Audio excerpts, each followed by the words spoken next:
Hello বন্ধুরা, আমি হিমালয় সেন। আজকে তো আপনাদের জন্য ডিফ্লেকশন অধ্যায়ের একটা অঙ্ক নিয়ে আসছি।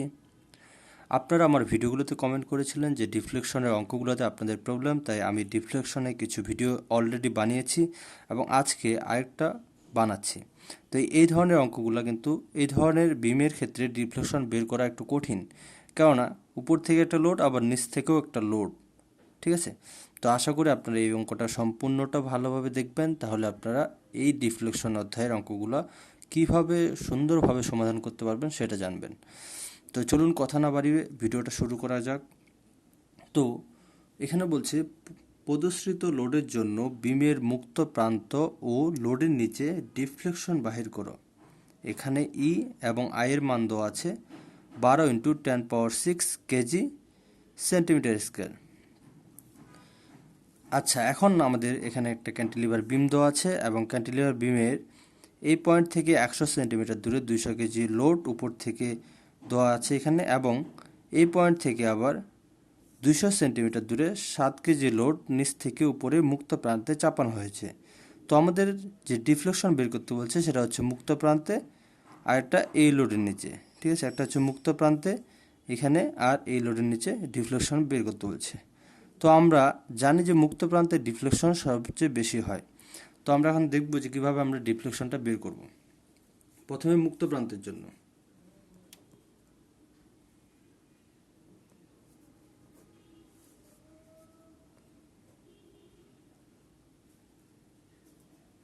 মুক্ত প্রান্তের জন্য মুক্ত প্রান্তের জন্য দেখুন, আমাদের ডিফ্লেকশনের যে মেইন সূত্র সেটা হচ্ছে y=am(x)/EI। এটা হচ্ছে আমাদের ডিফ্লেকশনের মেইন সূত্র। তো এই সূত্র থেকে আমাদের এটা বের করতে হবে। তো আমি এই সূত্রের ব্যাখ্যা কোনটার মানে কি এবং কীভাবে আছে সেটা ডিফ্লেকশনের যে প্রথম টিউটোরিয়ালটা বানিয়েছিলাম সেটা দিয়েছি, এবং আপনারা ডিফ্লেকশনের প্লেলিস্ট আমার চ্যানেলেই পাবেন, সেখান থেকে দেখে আসতে পারেন। যে এই সূত্রের যদি আপনি বিস্তারিত না জানেন বা কোনটা কি সেটা না জানেন, তাহলে আমার প্লেলিস্টটা একটু ঘুরে আসবেন। তো আমি এখন দেখাবো যে আমাদের মুক্ত প্রান্তে ডিফ্লেকশন বের করতে হলে কিভাবে কাজ করতে হবে। তো প্রথমে আমাদের যেহেতু দুইটা আলাদা আলাদা লোড দেওয়া আছে, তো দুইটা লোডের জন্য আমাদের যে মোমেন্ট ডায়াগ্রাম হবে সেটা আমরা আগে অঙ্কন করব। তো প্রথমে আমি 7 কেজির জন্য যে মোমেন্ট উৎপন্ন হবে এই বিমে সেটা আমি দেখাবো, সেটা আমরা আলাদা আলাদা বের করতে হবে। তো 7 কেজি মোমেন্ট মানে বল ইন্টু লম্ব দূরত্ব, তার মানে 7 কেজি এইখানে যে মোমেন্টটা উৎপন্ন করবে সেটা উপরের দিকে, এবং যেহেতু এখানে বল আছে বিল্ডিং মোমেন্ট ডায়াগ্রামটা হেলানো হবে, হেলানো রাখা। আর এখানে হবে 7 ইন্টু এখান থেকে এখানে দূরত্ব 200, তার মানে 1400, এখানে 1400 কেজি সেন্টিমিটার। ঠিক আছে, 1400 কেজি সেন্টিমিটার। তারপরে আবার এখানে 200 কেজির জন্য নিচে একটা বিল্ডিং মোমেন্ট ডায়াগ্রাম উৎপন্ন হবে, সেটা আমি অ্যাড করব। আমি আলাদা আলাদাভাবে অ্যাড করতেছি যেন আমাদের অঙ্কগুলো সমাধান করতে সুবিধা হয়। তো এই যে হচ্ছে আমাদের বিম। ঠিক আছে, এখন 200 কেজির জন্য 200 পয়েন্ট এখানের জন্য যে মোমেন্ট উৎপন্ন হবে সেটা এদিকে, এটা হবে 200 ইন্টু 100, তার মানে এখানে আসবে আমার এটা কেজি সেন্টিমিটার। ওকে, আমি দুইটা লোডের জন্য দুইটা ডায়াগ্রাম আর্ট করলাম, বিল্ডিং মোমেন্ট ডায়াগ্রাম। এই ডায়াগ্রামগুলো কিন্তু আমাকে অঙ্ক করার জন্য কাজে লাগবে। এখন আমি প্রথমে ক্ষেত্রফলটা বের করব যে এটার ক্ষেত্রফল কত। এটাকে যদি আমি A1 দিয়ে বিবেচনা করি তাহলে A1 কত হবে? A1 হবে, আচ্ছা AM1 দিই, AM1। আচ্ছা AM1 কি? AM1 হচ্ছে আমি যেখানে আমার যে পয়েন্টে আমি ডিফ্লেকশন মাপবো, যেমন আমি মুক্ত প্রান্তের ডিফ্লেকশন নেব, এই মুক্ত প্রান্ত থেকে বিমের সাপোর্ট পর্যন্ত যত দূর আমার ক্ষেত্রফল আছে সেই ক্ষেত্রফলটা হচ্ছে AM1। তাহলে এই মুক্ত প্রান্ত থেকে এই লোডের জন্য এই সম্পূর্ণ ক্ষেত্রফলটা আমাদের ক্যালকুলেট করতে হবে। আর সম্পূর্ণ ক্ষেত্রফল হচ্ছে ত্রিভুজ আকৃতি যেহেতু, তাহলে তার ক্ষেত্রফল হাফ ইন্টু ভূমি। এখান থেকে এটুকু ভূমি হচ্ছে 200, তাহলে এখানে 200 ইন্টু উচ্চতা হচ্ছে এখান থেকে এটুকু 1400, তাহলে এটা হবে সেন্টিমিটার স্কোয়ার। আমি AM1 বের করে ফেললাম। আবার আমি যদি এটাকে এ এম থ্রি কল্পনা করি বা থ্রি দেই, তাহলে এটা এ এম থ্রি বের করব। A M three equal to, আবার আমি যদি মুক্ত প্রান্ত থেকে এ এম হচ্ছে কি যেখানে আমি ডিফ্লেকশন নির্ণয় করব সেখান থেকে আমার এই পাশে যে ডায়াগ্রাম আছে সেই ডায়াগ্রামের যে ক্ষেত্রফল সেটা নিতে হবে। তো এখান থেকে আমার এই পয়েন্ট পর্যন্ত কোনো ক্ষেত্রফল নাই, শুধু এখান থেকে এইটুকু আছে, তার মানে আমাকে এইটুকুই শুধু নিতে হবে। তাহলে এ এম থ্রি হবে, এটাও যদি ত্রিভুজ তাহলে এই ক্ষেত্রফল হাফ ইন্টু ভূমি, এখান থেকে এখানে ভূমি হচ্ছে 100 ইন্টু উচ্চতা এখানে আমরা পেয়েছি এটা। ওকে, এটা হচ্ছে A M three centimetre square. এখন আমাদের মুক্ত প্রান্তে বের করার জন্য যেটা এক্স বার সেটা লাগবে, এটার জন্য একটা, এটার জন্য একটা। তো আমি এক্স ওয়ান কী হবে, আমার এক্স ওয়ান হবে এই মুক্ত প্রান্ত থেকে এর ভর কেন্দ্র পর্যন্ত দূরত্ব। এক্স বার হচ্ছে আমি যে পয়েন্টে ডিফ্লেকশন নির্ণয় করব সেই পয়েন্ট থেকে ওই উক্ত ডায়াগ্রামের ভর কেন্দ্র পর্যন্ত দূরত্ব। তো আমার যেহেতু এই ত্রিভুজ ডায়াগ্রাম, তাহলে এর এই প্রান্ত থেকে ভর কেন্দ্র পর্যন্ত আসার জন্য আমার তার ভূমির সাথে গুণ করা লাগবে 2/3 ইন্টু তার ভূমি যতটুকু আছে, ভূমি আছে 200, এখানে হবে 200, এটা সেন্টিমিটার। আবার এক্স টু এর ক্ষেত্রেও সেই একই রকম, যেহেতু আমি মুক্ত প্রান্তে ডিফ্লেকশন বের করব, তো এখান থেকে আমার এর ভর কেন্দ্র পর্যন্ত আসতে যে দূরত্ব সেটা আমাকে ক্যালকুলেট, সেটাই হবে আমার এক্স টু বারের মান। তো যেহেতু এখান থেকে এই পর্যন্ত আমার কোনো কিছু নেই, তাহলে আমাকে এটা যোগ করতে হবে। এখান থেকে এইটুকু হচ্ছে 100 সেন্টিমিটার, তাহলে আমি এখানে 100 যোগ, আবার এই পয়েন্ট থেকে এর ভরকেন্দ্রে আসার জন্য 2/3 ইন্টু এর ভূমি যতটুকু সেটা গুণ করতে হবে, ভূমি হচ্ছে 100, এটা সেন্টিমিটারে। তো আমরা এখন তাহলে সবগুলো পেয়ে গেলাম। এখন আমরা জাস্ট মানগুলো বসিয়ে দিলেই আমি কিন্তু মুক্ত প্রান্তে যে ডিফ্লেকশন সেটা বের করতে পারবো। ঠিক আছে, তো আমরা এখন মানগুলো বসিয়ে দেবো যে ওয়াই ম্যাক্সিমাম, কেন, কারণ মুক্ত প্রান্তে আমাদের সর্বোচ্চ ডিফ্লেকশন হবে, তাই আমি ওয়াই ম্যাক্সিমাম দিলাম। তাহলে আমাদের এটা হচ্ছে মূল সূত্র। এখন যেহেতু এখানে দুইটা ডায়াগ্রাম হয়েছে, তাহলে এই দুইটা ডায়াগ্রামের জন্য আমাদের সূত্রটা এটা যোগ হবে। যেমন প্রথম ডায়াগ্রামের জন্য হবে আমার A M one X one, ঠিক আছে, ডিভাইডেড বাই ইআই। ইআই কিন্তু সবার জন্য একই, এটার জন্য যা, এটার জন্য তা, ঠিক আছে। তারপরে আমাদের যেটা হবে, এখন দেখুন, এখন এটা কিন্তু আমার নিচের দিকে, এটা উপরের দিকে ছিল, তাই এটা আমি পজিটিভ লিখছি। যেহেতু এই ডায়াগ্রামটা নিচে এম থ্রি, তাহলে এটা হবে নেগেটিভ, সরি এখানে এক্স থ্রি হবে। আচ্ছা, তাহলে এটা নেগেটিভ হবে, যেহেতু এটা নিচে আছে, এই ডায়াগ্রামটা নিচে থাকার কারণে নেগেটিভ, তাহলে a three x three divided by EI, এই হলো আমার সূত্র। মেন সূত্র কিন্তু এটা, যেহেতু আমাদের এখানে দুটো লোডের কারণে দুটো ডায়াগ্রাম, উপরে একটা নিচে একটা, উপরেরটা পজিটিভ নিচেরটা নেগেটিভ, এটা হচ্ছে আমার কিন্তু রেফারেন্স লাইন 0 0, এটা আমার রেফারেন্স লাইন, ঠিক আছে। এই রেফারেন্স লাইনের উপরে যেটা হবে সেটা হচ্ছে পজিটিভ, আর রেফারেন্স লাইনের নিচে যেটা হবে সেটা হবে নেগেটিভ। তো এখন আমি এই মানগুলো এখানে বসিয়ে দেব। তাহলে এ এম ওয়ানের মান আমি যেটা পেয়েছিলাম সেটা হচ্ছে half into 200 into 1400 into x ওয়ানের মান আমি যেটা পেয়েছিলাম 2/3 ইন্টু 200 ডিভাইডেড বাই ইআই। আচ্ছা, ই এর মানটা আমি পেয়েছি, এখানে দেওয়া আছে 12 ইন্টু 10^6, তাহলে সেটা বসিয়ে দেবো আমি। তাহলে এখানে 12 ইন্টু 10^6, আবার মাইনাস এ থ্রি মানটা আমি পেয়েছিলাম হাফ ইন্টু 100 ইন্টু, আচ্ছা, তারপরে এখানে এক্স থ্রি মান পেয়েছিলাম আমরা 100 প্লাস 2/3 ইন্টু 100, এবং নিচে ইআই এর মান হচ্ছে 12 ইন্টু 10^6।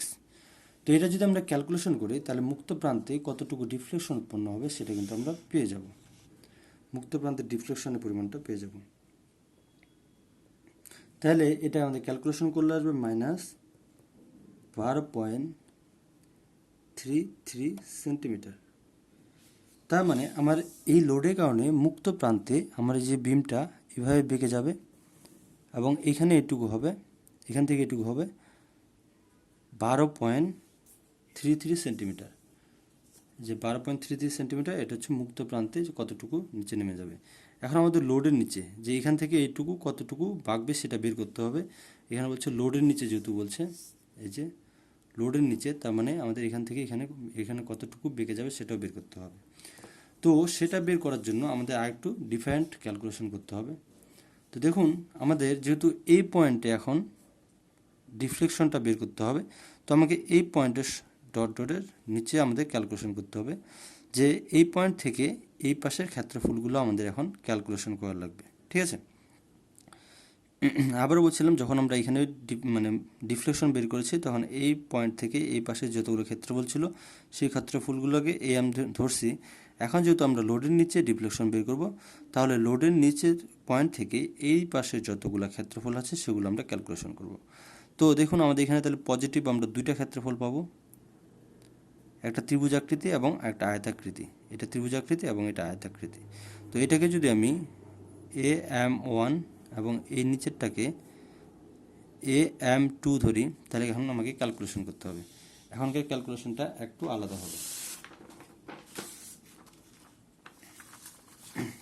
দেখুন, এখন আমি যেটা বের করব সেটা হচ্ছে লোডের নিচে কতটুকু ডিফ্লেকশন হবে। তো লোডের নিচে ডিফ্লেকশন বের করার জন্য আমি আগে বলছিলাম যে আমাদের মূল সূত্র ডিফ্লেকশনে y=AM(x)/EI।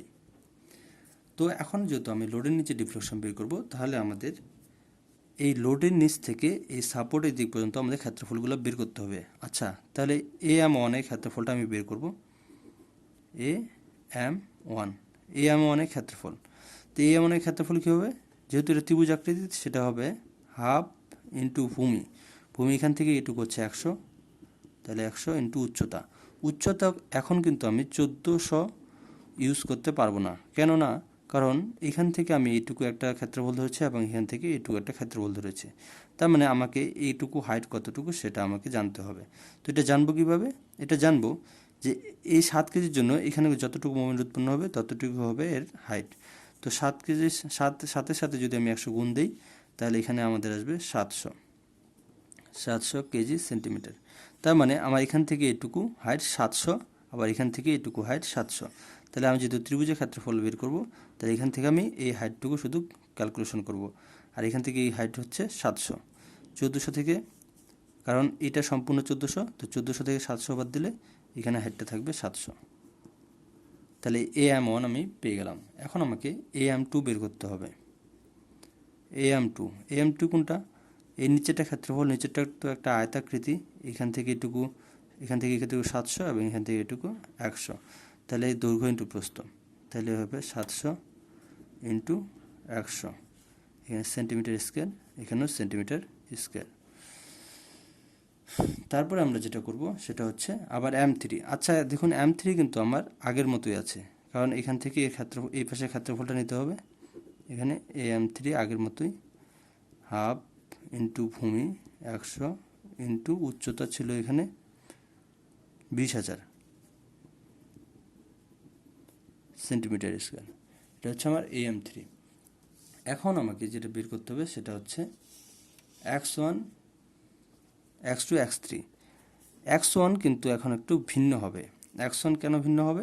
কারণ আমরা তখন ডিফ্লেকশন বের করেছিলাম মুক্ত প্রান্তে, তো মুক্ত প্রান্ত থেকে আমি হিসাব করেছিলাম, কিন্তু এখন আমরা ডিফ্লেকশন বের করব লোডের নিচে। তাহলে আমাদের লোডের নিচে থেকে, লোডের নিচের পয়েন্ট থেকে এই পাশে ভরকেন্দ্রটা ক্যালকুলেট করতে হবে। যেহেতু 1 নম্বর ঘর আমি এটাকে ধরছিলাম, তাহলে এখান থেকে এর ভরকেন্দ্র পর্যন্ত যে দূরত্ব সেটা আমার ক্যালকুলেশন হবে X1।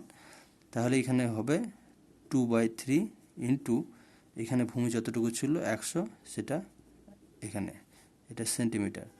আবার একইভাবে X2 হবে এই পয়েন্ট থেকে, যেহেতু আমি এই পয়েন্টে ডিফ্লেকশন বের করব, তাহলে এই পয়েন্ট থেকে এই যে ক্ষেত্রফল আছে এই ক্ষেত্রফল ভরকেন্দ্র পর্যন্ত দূরত্ব। এটা যেহেতু আয়তাকৃতি, তাহলে এর ভরকেন্দ্র পর্যন্ত যেতে লাগবে আমার ভূমি /2, তার মানে 100 ডিভাইডেড বাই 2 ইকুয়াল টু 50 লিখতে পারি, 50 সেন্টিমিটার। আবার x3ও কিন্তু আমাদের এখন পরিবর্তন হবে। x3 কেমন পরিবর্তন হবে? x3 বার এখানে আসবে আমাদের, যেহেতু এই পয়েন্ট থেকে এখন আমি এখানে ডিফ্লেকশন বের করবো, তাহলে এখান থেকে এই ত্রিভুজের ভরকেন্দ্র পর্যন্ত যে দূরত্ব সেটা আমি ক্যালকুলেশন করতে হবে। x3 হবে তাহলে 2/3 ইন্টু 100 সেন্টিমিটার স্কোয়ার। এখন আমাকে সূত্রে ফেললে জাস্ট হয়ে যাবে। আমরা যদি সূত্রে ফেলি মানগুলা, তো এখন আমরা যেটা বের করবো সেটা হচ্ছে লোডের নিচে ডিফ্লেকশন, লোডের নিচে y ইকুয়াল টু হবে, যেহেতু এখানে তিনটা যে ক্ষেত্রফল আছে, 1 2 3, তাহলে আমাকে তিনটার জন্য ক্যালকুলেশন করতে হবে। প্রথমটা হবে am1 x1 divided by ei। যেহেতু প্রথমটা এবং দ্বিতীয়টা রেফারেন্স লাইনের উপরে আছে, তাহলে এটা পজিটিভ হবে। প্রথমটা পজিটিভ, দ্বিতীয়টাও পজিটিভ। দ্বিতীয়টা হবে am2 x/2 divided by ei, এবং তৃতীয়টা যেহেতু আমাদের রেফারেন্স লাইনের নিচে ছিল, তৃতীয় ক্ষেত্রফলটা, তাহলে এটা কী হবে? নেগেটিভ হবে। তাহলে এটা আমি মাইনাস দেব, minus am3 x3 divided by ei। তো এখন আমি যদি এখানে মানগুলো বসিয়ে দিই, তাহলে আমাদের ওয়াই ম্যাক্সিমামের ওই যে লোডের নিচে ওয়াই এর মান কতটুকু সেটা বের হয়ে যাবে। তো আপনারা ক্যালকুলেশন করে আমাকে কমেন্টে অ্যান্সারটা জানাবেন যে এটা ক্যালকুলেশন করলে আমার এখানে মানটা কত আসবে। এটা কিন্তু আমি আপনাদের জন্য রেখে দিলাম। আশা করি আপনারা বুঝেছেন। যদি না বুঝে থাকেন তাহলেও কিন্তু ভিডিওতে কমেন্ট করবেন, আর অ্যান্সার যদি অঙ্কটা করতে পারেন অবশ্যই অ্যান্সারটা কমেন্ট করবেন। তো আজকে এই পর্যন্তই। আর আপনারা যারা এখনও ইঞ্জিনিয়ারিং ক্লাসরুম ইউটিউব চ্যানেলে সাবস্ক্রাইব করেননি, আপনারা দ্রুত সাবস্ক্রাইব করে রাখুন ও পাশে বেল আইকনে ক্লিক করে রাখুন, কেননা আমি যখন ভিডিও আপলোড করব এতে আপনারা দ্রুত নোটিফিকেশন পাবেন। তো আজকে এই পর্যন্তই, ধন্যবাদ।